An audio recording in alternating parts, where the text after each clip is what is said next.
दोस्तों, सलाम, सत श्री अकाल और नमस्कार। साथियों, हमारी मैन ईटर टाइगर की स्टोरी चल रही थी। वो वाले मैन ईटर टाइगर जिन्होंने कि जिम कॉर्बेट पार्क के अंदर कभी मैन ईटिंग की थी या मैन किलिंग की थी। और इन स्टोरियों के अंतर्गत मैंने आपको पहले सूबेदार अली की स्टोरी सुनाई और महेश चारागढ़ की स्टोरी सुनाई मैंने आपको। और अब हमारी जो स्टोरी चल रही है वो चल रही है एक बर्ड वाचर की स्टोरी, जिसको कि एक टाइगर जिसका नाम डीडू था उसने मारकर खा लिया था।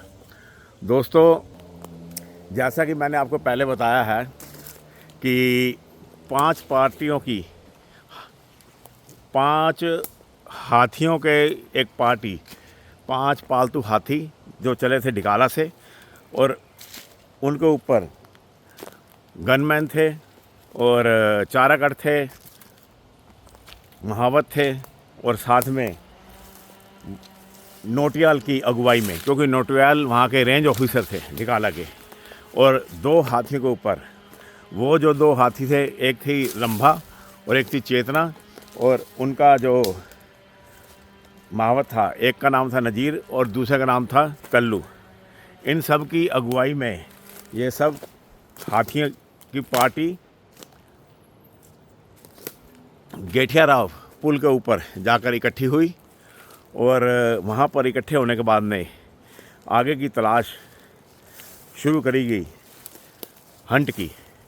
हंट को जैसा कि मैंने आपको बताया कि वो एक बर्ड वाचर था और वो इंग्लैंड से आया था, और उसको ढीटू टाइगर उठा के ले गया था जब वो एक उल्लू के फेर में उसका पीछा कर रहा था। पूरी स्टोरी को समझने के लिए आपको इसके सारे एपिसोड देखने चाहिए ताकि स्टोरी प्रॉपरली समझ आ सके। साथियों, जब ये 7 हाथियों की टोली गेठियाराव पुल पर पहुंची और वहाँ से जब वो आगे चलने लगी, और जो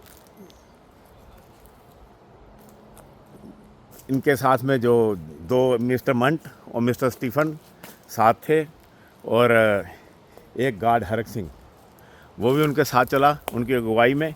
क्योंकि जैसा कि मैंने आपको पहले बताया था, हरक सिंह के ऊपर टाइगर का अटैक होते होते बचा था। तो इन सब की अगुवाई में जब वो आगे चले तो उनको ज़्यादा कुछ करने की ज़रूरत नहीं थी, क्योंकि सारा कुछ रास्ता तो दिख रहा था। घसीटन के निशान थे, ड्रैगिंग के निशान थे, और बीच बीच में पता चल रहा था कि कहाँ कहाँ से टाइगर ड्रैग करके लेके गया है हंट को। और फाइनली वो उस जगह पर पहुँचे जहाँ पर कि हरक सिंह ने ढीटू को देखा था। और वहाँ पर पहुँचने के बाद में जब वहाँ पे पहुँचना कोई आसान नहीं था, गए तो ये हाथियों के ऊपर थे, पर जैसा कि आप देख रहे हो दोस्तों कैसा ये जंगल है, ऐसा ही वो जंगल रहा होगा। और उस जंगल में जब आप एक हाथी के ऊपर बैठ कर के जाते हो, क्योंकि मैंने भी उन पालतू हाथियों के ऊपर काफ़ी राइड ली है और जंगल के अंदर काफ़ी मैंने एक्सप्लोर किया हाथियों के ऊपर बैठ के। तो हाथी जो होता है वो करीब 9 फीट 10 फीट की उसकी हाइट हो जाती है, और 9-10 फीट की हाइट होने के बाद कोई भी टूरिस्ट या शिकारी या महावत जब उस पर बैठा होता है तो ये जो डालियाँ होती हैं, जैसे ये डालियाँ हैं, पेड़ों की डालियाँ, जैसे आप देख रहे हो सब डालियाँ पेड़ों की, ये डालियाँ आपके सर पे लग सकती हैं, आपको इंजर्ड कर सकती हैं। इसलिए उन जो हाथी होता है वो उन डालियों को सूंड से तोड़ता चला जाता है, जिससे कि ऊपर बैठे लोग इन डालियों से टकरा के नीचे ना गिर जाएं। और हाथी इतना समझदार जानवर होता है दोस्तों, ये मैं पालतू हाथी की बात बता रहा हूँ। और ये समझदारी जब एक जंगली हाथी में भी आ जाती है, क्योंकि हाथी समझदार तो होता ही है, और जब जंगली हाथी है और वो इतना इंटेलिजेंट होता है, तो आप सोचो जब वो इंसान का पीछा करता है जंगल में तो कितना ख़तरनाक बन जाता होगा इंसान के लिए। खैर, इसी तरह से धीरे धीरे उनका सफ़र चला और वो फाइनली उस जगह पर पहुंच गए जहां पर कि टाइगर ने, वो टाइगर जिसका नाम डीडू था, उसने हरक सिंह को धमका कर भगा दिया था, गुर्रा कर भगा दिया था। और जब वो उस स्थान पर पहुँचे तो वहाँ पे उन्हें वो बॉडी मिली नहीं। वहाँ पर साफ पता चल रहा था कि यहाँ पर काफ़ी देर तक डेड बॉडी पड़ी रही होगी और शेर भी वहाँ बैठा रहा होगा, क्योंकि वहाँ पे जो घास थी वो बिल्कुल नीचे बैठ गई थी। इतनी दब गई थी वो घास कि उसके ऊपर दोबारा उठने की हिम्मत नहीं थी। तो वहाँ पर एक ऐसा पैच बन गया था ग्रास पे, जिससे साफ पता चलता था कि कोई यहाँ पे भारी भरकम जानवर बैठा है और किसी सामान को रख के बैठा है। वो सामान वही उसकी हंट की बॉडी रही होगी। और वहाँ पर काफ़ी सारा खून भी पड़ा हुआ था और उस पर चींटियाँ भी लगी हुई थी, और लेकिन बॉडी वहाँ पर नहीं थी और ना ही वहाँ पर ढीठू शेर था। और जान पड़ता है कि शेर उसको वहाँ से और आगे कहीं घसीट कर ले गया होगा। दोस्तों, जैसा कि मैंने आपको पहले भी बताया कि शेर जो होता है वो अगर उसे लगता है कि उसको खाने में विघन डल रहा है, उसको परेशानी आ रही खाने में, तो फिर वो वहाँ से मूव हो जाता है और वो साथ में अपने खाने को भी ले जाता है। तो लगता है ढीठू ये उसको फिर लिफ्ट करके ले गया होगा, लेकिन इस बार उसका पीछा करना कोई मुश्किल काम नहीं था, क्योंकि उस बॉडी में से जो ब्लड गिर रहा होगा, उस ब्लड की एक ट्रेल बन गई थी। ट्रेल कॉन्टीन्यूस तो नहीं बनी हुई थी, एक लाइन की तरह नहीं थी, लेकिन उसकी ड्रॉप थे जगह जगह।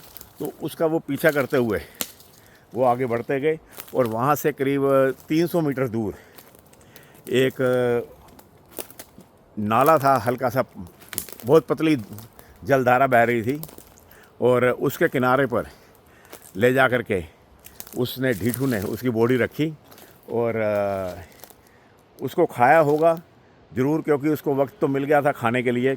दोस्तों, अगर टाइगर को खाने का वक्त मिल जाए और उसको पूरा समय मिल जाए खाने के लिए, उसको विघन ना किया जाए और वो भूखा हो, तो वो एक सिटिंग में कम से कम 15 किलो से लेकर 20 किलो तक खा जाता है। लेकिन अगर उसको भूख नहीं लगी है तो वो अमूमन 6 या 7 किलो खा लेता है। लेकिन अगर वो भूखा है कई दिनों से तो 15-20 किलो तक भी मीट उसे खाते देखा गया है। बहरहाल, जैसे ही ये वहाँ पर पहुँचे और इन्होंने मक्खियों की आवाज़ सुनी। दोस्तों, जैसा कि मैंने आपको बताया कि शेरों को मक्खियाँ बहुत तंग करती हैं, और ख़ासकर डेड बॉडी के आसपास ब्लड रहा होगा और उससे अट्रैक्ट होकर मक्खियाँ भी वहाँ पे आ गई होंगी, और उनकी भिनभिनाहट से उनको दूर से पता लग गया था कि यहाँ ज़रूर कहीं कोई जानवर रहा होगा, क्योंकि वो एक भिनभिनाने की आवाज़ आ रही थी। साथ ही हाथियों ने, जो पालतू हाथी थे, उन्होंने भी उनको छू कर थोड़ा सा बता दिया था अपने महावतों को कि कहीं पर टाइगर है।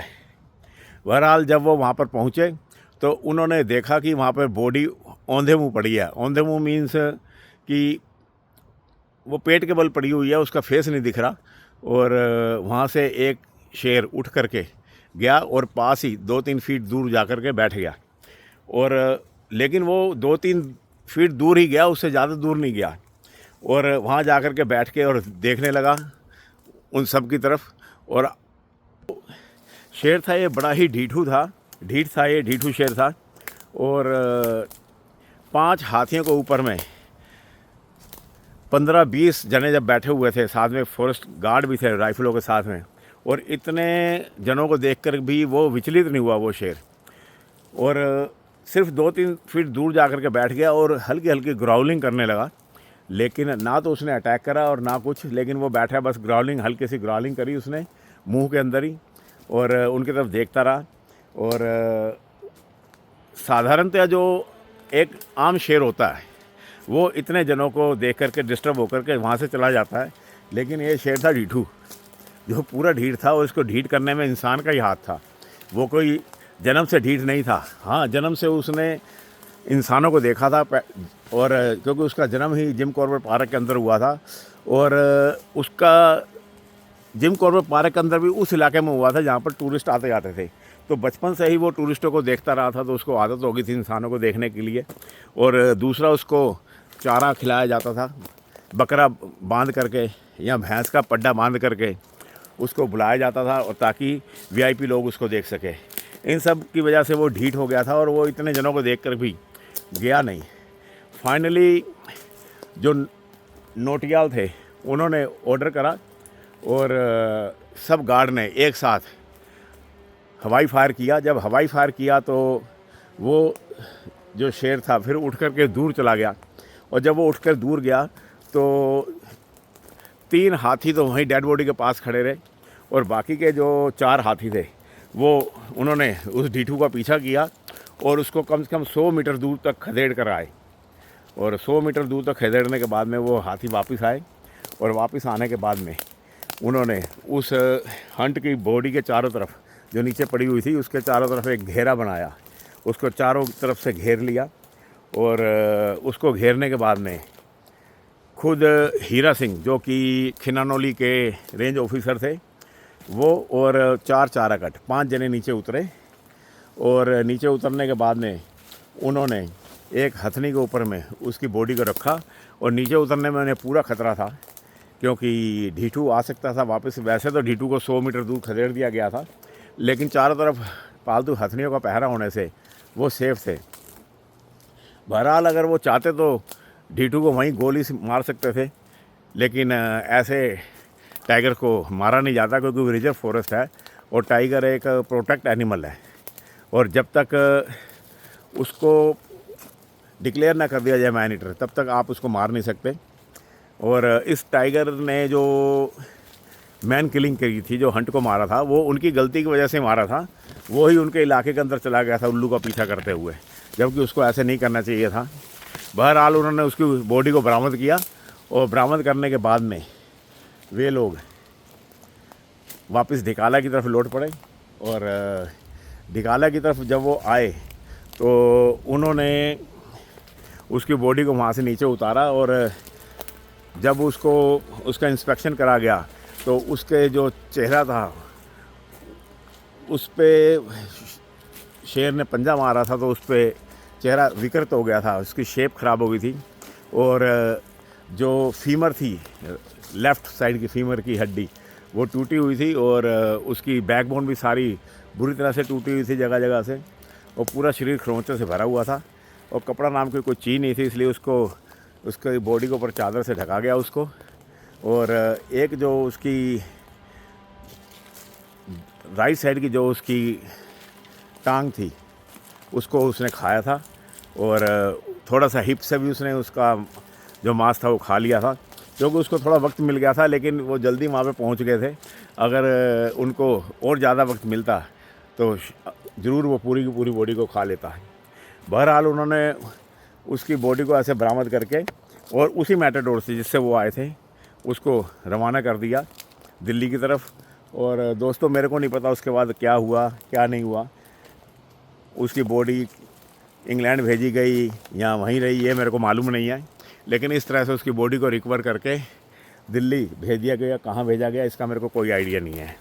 और उसके बाद में उन्होंने उस ढीठू शेर को संदेह का लाभ दिया, मतलब एक्सीडेंटल ये किलिंग उन्होंने डिक्लेयर करी, क्योंकि इसमें ढीठू का कोई इसमें ज़्यादा दोष नहीं था, क्योंकि इंसान खुद ही उसके एरिया में चला गया था और वो भी अकेला।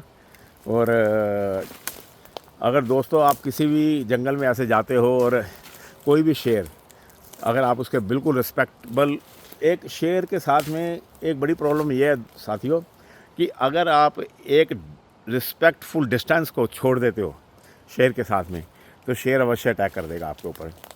और वो ज़्यादा क्लोज चला गया होगा, या हो सकता है कि वो टाइगर चेस कर रहा होगा उसको, कुछ भी कारण हो सकते हैं, क्योंकि ढीठ तो वो था ही, लेकिन फिर भी कुल मिलाकर के उसकी किलिंग में इंसान का ही हाथ था, इसलिए उसको मैन ईटर तो डिक्लेयर नहीं किया गया, लेकिन उसके ऊपर निगाह रखी गई कि वो आगे और क्या करता है। और दोस्तों, जैसा कि मैंने आपको बताया था कि खिनानौली के और आगे तक 2 किलोमीटर तक का उसका, खिनानौली से और आगे 2 किलोमीटर तक मोटा साल से लेकर के वो सारा इलाका शेरू शेर का था, और शेरू शेर का नहीं, ढीठू शेर का था। और ये जो ढीठू था ये सारे इलाके में पेट्रोलिंग करता रहता था और अपने इलाके को प्रोटेक्ट करता था। और ये उसके बाद में बात होगी नवंबर 1985 की। नवंबर 1985 की बात है, खिनानौली रेस्ट हाउस में ही एक नेपाली मज़दूर था। वैसे तो वहाँ पे मज़दूरों का एक कैंप लगा हुआ था, काफ़ी मज़दूर थे वहाँ पे, कोई वर्क चल रहा था वहाँ पे फॉरेस्ट का। तो जो खेम बहादुर था एक नेपाली मज़दूर, और सारा दिन का काम करने के बाद में शाम के 5 बजे, और नवंबर में आपको पता है कि 5 बजे के आसपास अंधेरा होना शुरू हो जाता है, और जंगल के अंदर तो वैसे भी अंधेरा हो जाता है। और जैसा कि दोस्तों आप देख रहे हो इस टाइम यहाँ पे दिन के 3 बजे हैं, और 3 बजे देखो जंगल में कैसा हल्का हल्का अंधेरा सा हो गया है, ठीक। और ऐसे ही शाम को 5 बजे के तो अंधेरा काफ़ी हो जाता है नवंबर में। तो वो जो खेम बहादुर था वो खाना बनाने के लिए रेस्ट हाउस के बिल्कुल साथ में ही, रेस्ट हाउस से वो दूर नहीं गया। दोस्तों क्या होता है कि ये जो रेस्ट हाउस जितने भी बने हुए हैं, चाहे ढिकाला है, चाहे खिननौली है, चाहे सरबदूली है, चाहे गैरल है, कुछ भी है, वो जितने भी रेस्ट हाउस हैं, और भी जितने भी रेस्ट हाउस हैं, मोर घट्टी है और हल्दू पड़ाव है, जितने भी रेस्ट हाउस हैं ये जिम कॉर्बेट पार्क के अंतर्गत आते हैं। पहले की बात मैं बता रहा हूँ, आज की बात नहीं, पहले की बात बता रहा हूँ। उसके चारों तरफ एक खाई खोद के रखी हुई थी, और वो खाई होती थी या खाई मीन्स ज़मीन को खोदा जाता था, पूरा कवर कराया जाता था रेस्ट हाउस को। और वो खाई करीब 4-5 फीट चौड़ी होती थी और 6 फीट गहरी होती थी। और वो सेफ्टी के लिए इसलिए रखा गया था कि जो रात को वाइल्ड एलिफेंट है वो अंदर ना आ सके, क्योंकि वो रात को अंदर आके अपनी एक्टिविटी करते हैं, गाड़ियों को तोड़ फोड़ देते हैं, जो कैंप लगे हैं उनको उजाड़ देते हैं, और ह्यूमन बीइंग के लिए ख़तरा हो जाते हैं। तो हाथी के लिए वो एक परमानेंट बैरियर नहीं है। हालांकि ऐसे बैरियर को हाथी बड़े आसानी से तोड़ सकता है। वो क्या करता है कि अपने लंबे दांतों से और पैरों से खोद के एक ढलवान रास्ता बना लेता है, अगर उसको वक्त मिले, और ढलवान रास्ता बना करके नीचे उतर करके और ऐसे उसको पार करके चला जाता है। तो लेकिन इस सब को करने में हाथी को 1-आधा घंटा तो लगेगा कि उससे शोर भी होगा। तो इतने में जो रेस्ट हाउस के जो जितने भी कर्मचारी उनको पता चल जाएगा, तो वो शोर करके या जैसे भी फायर करके भगा देते हैं हाथियों को। तो एक तरह से ये प्रोटेक्शन तो थी, हाथी सडनली जंगल से निकल करके रेस्ट हाउस में नहीं आ सकते थे। तो एक तरह से वो एक लक्ष्मण रेखा भी होती है जानवरों की। लेकिन हिरन रात को ज़रूर उसको जम करके आ जाते थे अंदर, और जो शेर है वो भी हिरन को पीछा करते हुए आ जाता है वहाँ पे। लेकिन दोस्तों अब जो खाई है वो आजकल की बात बता रहा हूँ, अब तो वो बंद कर दी गई है। जो खाई का जो टाइम है वो बता रहा हूँ मैं, 85 का, 88 का, 90 का, 92, 95, ये सब टाइम में मैं जंगल में खूब घुमा हूँ। तो एक ऐसी घटना हुई थी जब रेस्ट हाउस के अंदर से ही शेर एक पर्सन को उठा के ले गया था, और वो भी घटना मैं आपको बताऊंगा प्रॉपरली। और उस एक घटना के बाद में उस जितने भी रेस्ट हाउस है उनके चारों तरफ इलेक्ट्रिक फेंसिंग कर दी गई, और उस ताकि टाइगर वगैरह या कोई भी जानवर हो उसको इलेक्ट्रिक शॉक लगेगा और वो अंदर एंटर नहीं करेगा। खैर बहरहाल मैं अपनी कहानी पे आता हूँ। तो जो खेम बहादुर था वो वैसी ही खाई को, जो कि लक्ष्मण रेखा का काम करती है, उस खाई को पार करके और ज़्यादा आगे वो जंगल में नहीं गया, बिल्कुल ज़्यादा से ज़्यादा वो सिर्फ 10 फीट दूर गया होगा। और जंगल में तमाम लकड़ियाँ पड़ी होती हैं, तो खाना बनाने के लिए वो लकड़ियाँ बीन रहा था। और जब लकड़ियाँ बीन रहा था तो दोस्तों आपको पता ही है जंगलों में लकड़ियाँ पड़ी रहती हैं। जैसे ये देखिए, ये तमाम लकड़ियाँ पड़ी हुई हैं, ऐसे ही लकड़ियाँ जंगलों में पड़ी रहती हैं। तो इन लकड़ियों को उठा करके जो खेम बहादुर था उसने एक बंडल बनाया, और बंडल बनाने के बाद में और वो बैठ के बंडल बना रहा था। और दोस्तों जैसे कि मैंने आपको बताया कि जब इंसान ज़मीन पर बैठा होता है तो शेर को धोखा हो जाता है कि वो कोई जानवर है। और दूसरा बात ये है कि जब इंसान बैठा होता है तो उसकी जो आई साइट होती है, जो वो सिर्फ एक 2.5-3 फीट की हाइट तक रह जाती है। अगर इंसान खड़ा होता है तो उसकी आई साइट 5 फीट के ऊपर तक होती है, तो वो ज़्यादा दूर तक देख सकता है। लेकिन बैठा हुआ इंसान ज़्यादा दूर तक नहीं देख सकता। और कुछ ये कारण रहा होगा, और होगा कि जो ढीठू शेर था वो ढीठ तो था ही, और इंसान को मारने की उसको एक तजुर्बा भी हो गया था, उसने हंट को मारा था। और इस केस में वो दबे पैर आया, वो कहीं पास में ही होगा, पेट्रोलिंग कर रहा होगा, और शिकार के लिए वो निकला था। दोस्तों मैं आपको एक बात बताऊं कि जब आप अपने हाथों की ये लकीर, अपने हाथों की लकीर जो होती हैं दोस्तों, हाथों की लकीर हैं, इन लकीर को आप अगर साफ साफ नहीं देख सकते, इतना अंधेरा हो जाए कि आप उस लकीर को साफ साफ ना देख सको, तो समझ लो कि शेर के निकलने का टाइम हो गया है और वो शिकार पे निकल गया है। और सेम यही बात लेपर्ड के ऊपर भी लागू होती है। तो ये कैट फैमिली के जो जानवर हैं, जो हंट करते हैं, जो प्रीडेटर हैं, ये जब इंसान अपनी लकीर को साफ ना देख सके, इतना अंधेरा हो जाए, तो समझ लो कि उनका निकलने का टाइम हो गया है। तो खैर खेम बहादुर ने जैसे ही वो बंडल बांधा और टाइगर कहीं पेट्रोलिंग पे निकला हुआ था ढीठू, और उसने देखा उसको, यहाँ तो उसने उसको जानवर समझा होगा, यहाँ फिर वो वैसे ही ढीठ था, यहाँ फिर वो उसकी तरफ शिकार करने के लिए दबे पाँव आया और बैठे बैठे खेम बहादुर को उसने दबोच लिया। वो खेम बहादुर उठ भी नहीं पाया और वो बैठा का बैठा ही रह गया। दोस्तों आप साथियों में जिन्होंने जंगल में शेर को देखा होगा तो उन्होंने उसकी हाइट को देखा होगा, उसके वज़न को देखा होगा, तो आप आइडिया लगा सकते हो कि बैठे इंसान के ऊपर अगर शेर अटैक करे तो वो इंसान हिल भी नहीं सकता है, वहीं पे उसका शिकार हो जाएगा। और उसने वहाँ पे उसको गर्दन से पकड़ा और घसीट करके जंगल में ले गया। और इस मामले में तो खेम बहादुर के मुँह से चीख भी नहीं निकली, हंट तो फिर भी चीखा था, लेकिन खेम बहादुर के मुँह से आवाज़ भी नहीं निकली और इतनी सफाई से उसने उसका गला पकड़ा कि उसको चीखने का मौका ही नहीं मिला और उसको घसीट के ले गया। और आधे घंटे के तक जब उसके साथी उसकी लक्कड़ के लिए वेट करते रहे कि वो लक्कड़ लेके आएगा जलाने के लिए, वो खाना बनाने के लिए चूल्हे पे, तो बहुत देर तक उन्होंने उसका इंतज़ार किया और वो नहीं आए। तो 6 बजे के आसपास वो इकट्ठे होकर के चले और उनको पता था कि ये पास में कहीं लक्कड़ बीन रहा होगा। वहाँ पे जाके उन्होंने उसका गट्ठर देखा और गट्ठर के पास में उन्होंने देखा कि उसकी चप्पल पड़ी हुई है वहीं पे, और थोड़ा आगे देखने पर दूर से ही उनको दिख गया कि एक कपड़ा सा दिख रहा है, तो वो समझ, और वहीं पर उसमें शेर के पैरों के निशान भी नज़र आए। और ये जो मज़दूर होते हैं दोस्तों, ये अनजान मज़दूर नहीं होते, इन्हें जंगल का खूब पता होता है। और जब उसको वहाँ पे उन्होंने देखा कि वो निशान पड़े हुए हैं तो दोस्तों वो फिर वापस आए। साथियों मैं यहीं पे अपनी स्टोरी को रोकता हूँ क्योंकि स्टोरी लंबी हो गई है। इसका जो आगे का पार्ट है वो पार्ट मैं आपको नेक्स्ट स्टोरी में बताऊंगा कि खेम बहादुर के साथ कैसा हुआ, उसकी बॉडी को रिकवर करा गया कि नहीं करा गया, और जो ढीठू था उसका क्या किया गया, उसको पकड़ा गया, मारा गया, या फॉरेस्ट डिपार्टमेंट ने क्या किया उसके साथ में, उसको मैंडेटरी डिक्लेयर किया कि नहीं किया, ये सब मैं आपको अपने एपिसोड में बताऊंगा। दोस्तों अपना ख्याल रखना। नमस्कार, सत श्री अकाल और सलाम दोस्तों।